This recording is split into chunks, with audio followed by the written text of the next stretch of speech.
A few moments later. Kalau yang tidak masuk, kita ke Ka'bah. Yo, sudah masuk.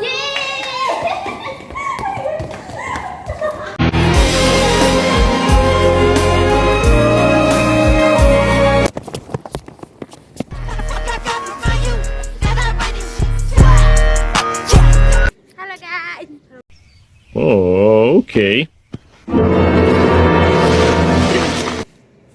Assalamualaikum warahmatullahi wabarakatuh. Perkenalkan, nama saya Ani Miftalifah Azra dari kelas 12 MIPA 1. Saya Kaila Putri Adi Bandura Aziza dari kelas 12 MIPA 1. Saya Aiza Fitri Arifin dari kelas 12 MIPA 1. Saya Miratnia Khairunisa dari kelas 11 12. Baik, kali ini kami akan membawakan materi mengenai hukum menurut waktu. Pertama yaitu hukum positif yang bisa disebut dengan ius constitutum. Nah, hukum positif ini adalah hukum yang sudah diterapkan bagi masyarakat sekitar maupun di tempat mana-manapun. Nah, selain itu, hukum positif ini dianggap baik bagi masyarakat. Hukum positif ini terdiri menjadi dua. Ada hukum yang tertulis, yaitu hukum perundang-undangan, dan hukum tidak tertulis seperti hukum adat. Hukum positif ini memiliki dua sumber. Yang pertama, sumber material dan sumber formil. Pada sumber material ini berasal dari substansi hukum, baik itu secara tertulis maupun tidak tertulis, seperti sejarah, program ekonomi maupun opini publik. Yang kedua, ada sumber hukum formil, yang dimana berasal dan bersifat dari operasional hukum, baik yang dimana sumber hukum ini langsung diterapkan bagi masyarakat, seperti perundang-undangan, kerjasama antar negara, maupun adat kebiasaan masyarakat. Nah, ada tujuannya hukum positif, yaitu dapat mencerdaskan kehidupan bangsa dan dapat mengikuti kesejahteraan umum bagi seluruh rakyat Indonesia. Ius constitutum atau biasa juga dikenal sebagai hukum negatif, yaitu merupakan hukum yang diharapkan dapat berlaku di masa depan atau di masa yang akan datang. Nah, jadi ius constitutum ini berfokus pada perubahan dan juga perkembangan hukum di masa depan.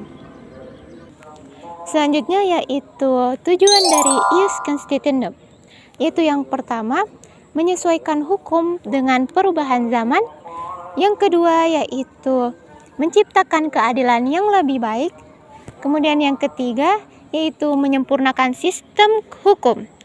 Yang keempat yaitu mengakomodasi tuntutan dan juga kebutuhan baru. Yang kelima yaitu meningkatkan kepastian hukum. Dan yang keenam yaitu mengadaptasi hukum internasional.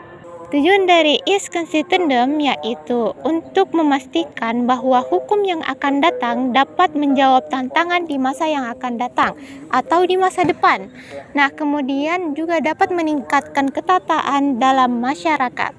Selanjutnya ialah hukum alam atau hukum asasi. Hukum alam atau hukum asasi merupakan teori filsafat yang menyatakan bahwa manusia memiliki hak-hak tertentu, nilai-nilai moral dan tanggung jawab yang dimiliki pada dirinya sendiri. Hukum alam bersifat universal dan abadi. Hukum alam tidak hanya di Indonesia saja, namun di luar negeri juga, bahkan di seluruh manusia yang ada di dunia ini.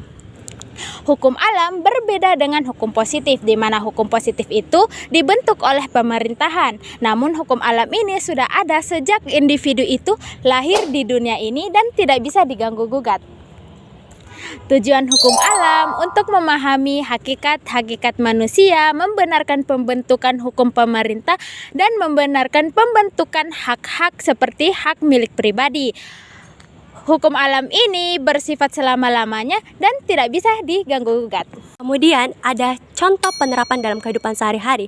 Yang pertama yaitu ius constitutum, yaitu mematuhi lalu lintas. Ketika Anda berkendaraan di jalan raya, maka Anda harus mematuhi peraturan perundang-undangan nomor 22 tahun 2009. Peraturan ini atau undang-undang ini membahas tentang lalu lintas dan angkutan jalan. Misalnya ketika Anda berkendaraan di jalan raya, Anda wajib wajib memakai helm dan mematuhi rambu-rambu lalu lintas. Yang kedua yaitu hukum perkawinan. Ketika sepasang kekasih ingin menikah di negara Indonesia, maka harus mematuhi peraturan Undang-Undang Nomor 1 Tahun 1974. Undang ini membahas tentang peraturan perkawinan dan minimal batas usia yaitu 19 tahun, dan para pasangan itu harus mendaftarkan pernikahan mereka itu secara resmi di Kantor Urusan Agama atau KUA. Yang ketiga itu perpajakan. Setiap warga negara Indonesia wajib membayar pajaknya sesuai dengan peraturan perundang-undangan perpajakan saat ini. Warga negara bangsa Indonesia itu harus membayar pajaknya sesuai dengan pendapatan mereka. Ini ditentukan dengan Direktorat Jenderal Perpajakan. Yang selanjutnya yaitu ius constituendum. Yang pertama, perencanaan Undang-Undang Perlindungan Data Pribadi atau RUU PDP. Saat ini pemerintah masih membahas tentang RUU PDP untuk menjaga privasi warga negara. Ketika ini diterapkan di bangsa Indonesia, maka masyarakat dan perusahaan wajib melindungi warga negara. Yang kedua yaitu revisi Undang-Undang Ketenagakerjaan. Saat ini pemerintah ingin memperbarui tentang hak-hak pekerjaan. Jadi ketika yang diterapkan di Indonesia, maka atau pengusaha dan masyarakat dan karyawan akan berdampak dalam hak-hak kerjanya. Kemudian yang ketiga, perancangan peraturan untuk membatasi sekali pakai. Nah, ketika kota-kota di Indonesia itu telah beberapa kota Indonesia itu telah menerapkan hal tersebut, dan upaya selanjutnya itu menerapkan secara nasional. Nah, ketika ini telah diterapkan di seluruh kota Indonesia, ada alternatif lain yaitu memakai tas belanja ramah lingkungan dan wadah yang bisa dipakai berkali-kali. Kemudian yang ketiga ada hukum alam. Yang pertama yaitu hak atas berpendapat. Jadi setiap individu itu memiliki hak atas berpendapat. Ketika individu itu berpendapat di sosial media atau forum-forum politik, ia berhak untuk mengeluarkan pendapatnya tanpa adanya penindasan. Kemudian yang kedua yaitu hak atas berpendidikan. Jadi setiap manusia itu wajib mendapatkan pendidikan, tidak melihat dari latar belakang ekonomi maupun sosialnya. Misalnya ketika ada seorang anak yang latar belakang keluarganya itu kurang mampu, maka ia berhak mendapatkan pendidikan gratis atau beasiswa dari pemerintah atau lembaga swasta. Kemudian yang ketiga, hak untuk memilih beragama. Jadi setiap insan diperbolehkan untuk memilih agama sesuai dengan kepercayaan masing-masing tanpa adanya diskriminasi. Contoh semisal kalau ada orang mau beribadah, maka ia tidak merasa takut dengan adanya ancaman dari oknum-oknum yang tertentu.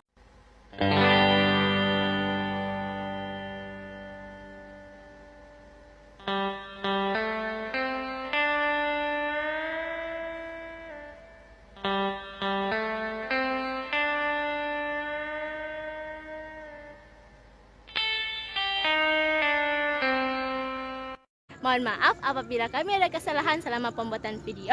Wassalamualaikum warahmatullahi wabarakatuh.